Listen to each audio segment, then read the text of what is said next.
안녕하세요. 김태훈의 현명한 투자자 방송 시작하겠습니다. 본 영상에서 다루는 내용은 투자 권유가 아니며 각 개인의 투자 판단에 대한 책임을 지지 않습니다.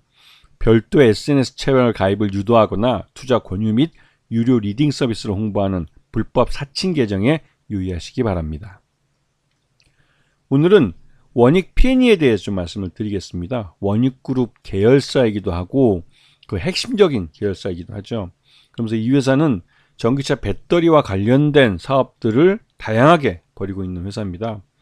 배터리의 생산부터 또 이 배터리를 검사 및 R&D 장비, 그리고 또 전기차 충전기, 그리고 폐배터리의 재활용 사업에 들어가는 장비까지 이 배터리 라이프 사이클의 전부를 다 관련되어 있는 장비들을 만드는 회사라고 하면 이해가 빠르겠죠.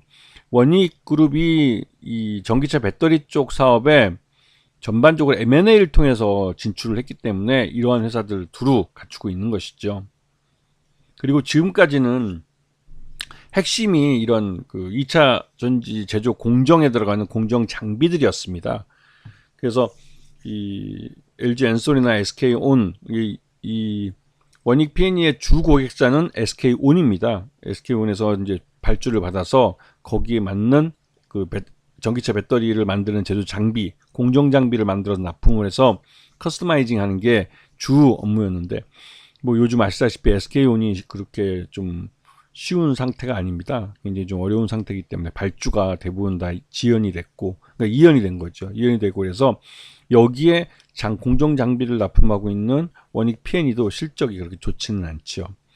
하지만 이 턴키로 이걸 받아서 공정을 고객사에 맞게 커스터마이징 해줄 수 있는 몇 안 되는 회사 중에 한 곳입니다.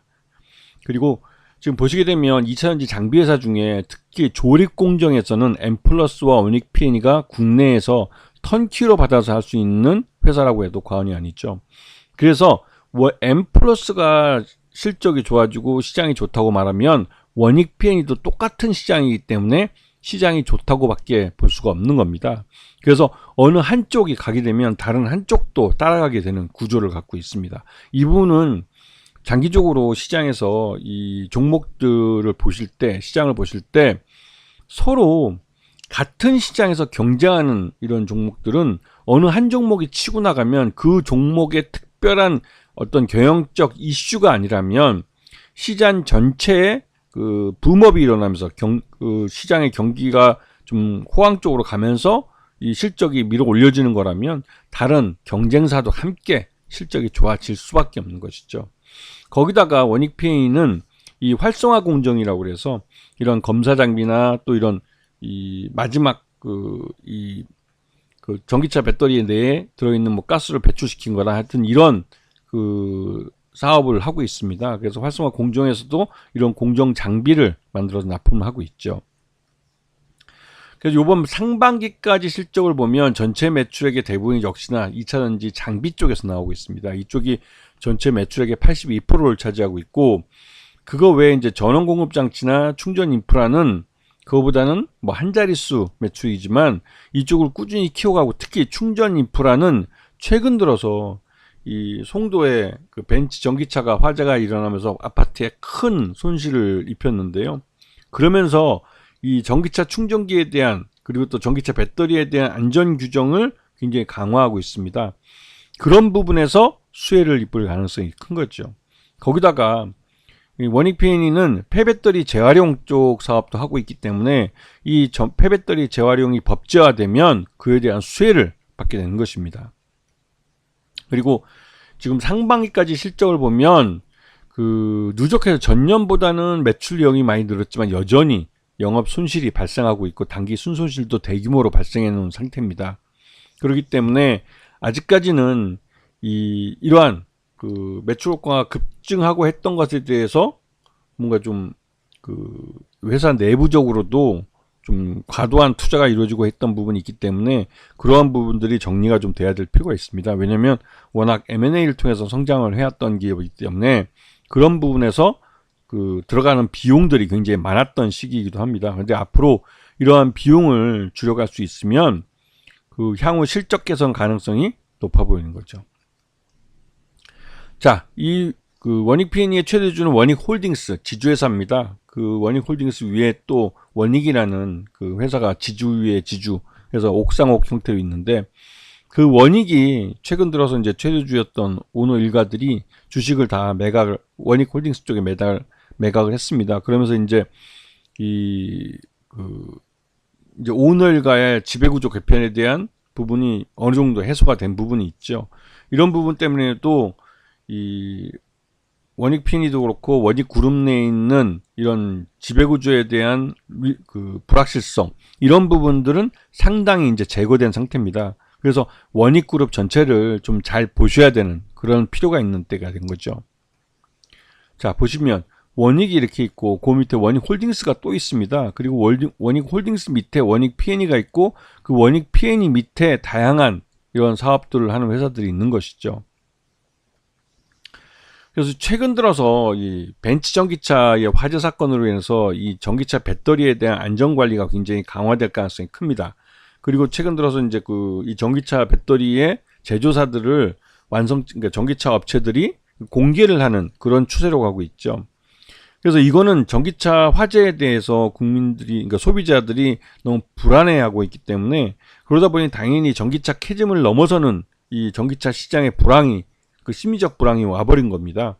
이러한 부분들을 해소해주고 있고, 또 그를 통해서 이제 그 전기차 시장이 대중화 시장으로, 전기차 대중화가 가는 그 캐즘을 뛰어넘는 그런 성장통을 보여주고 있는 것이죠.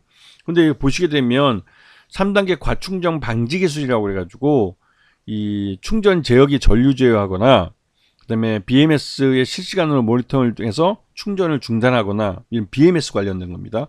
그리고 물리적으로 안전 회로의 스위치를 강제로 차단하거나, 이제 이게 이제 전기차 충전기와 관련되어 있는 배터리의 이제 내용인데요. 근데 이런 부분 때문에도 전기차 배터리 사업을 하고 있는 이쪽 그 원익 P&E 쪽에서도 수혜를 받을 수 있는 그런 것이기도 하죠. 실제로 이제 원익 P&E는 예전에 이제 P&E 시스템즈를 인수를 해서 계열사를 가져가면서 이게 이제 LS 일렉트로닉하고도 관련이 있습니다.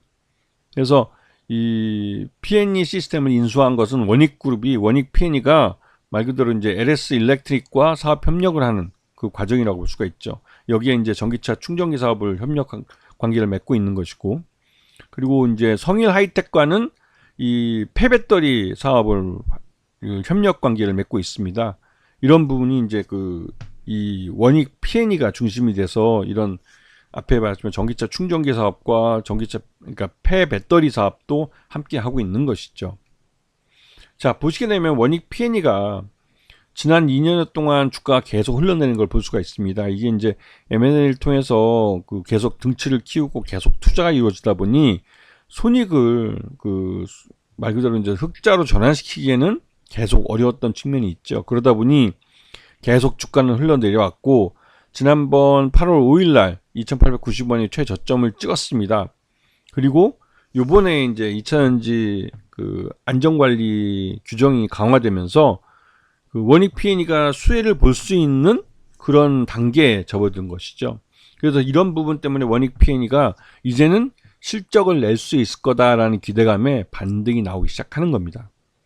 그리고 이 원익 P&E는 워낙 오랫동안 하락해 왔기 때문에 그 하락한 그 깊이만큼 또 이제 반등도 나올 가능성이 큰 거죠. 그리고 특히나 실적 개선 가능성은 이 배터리에 대한 안전관리 규정이 강화되면 강화될수록 이 원익 P&E는 실적이 좋아질 수밖에 없는 겁니다.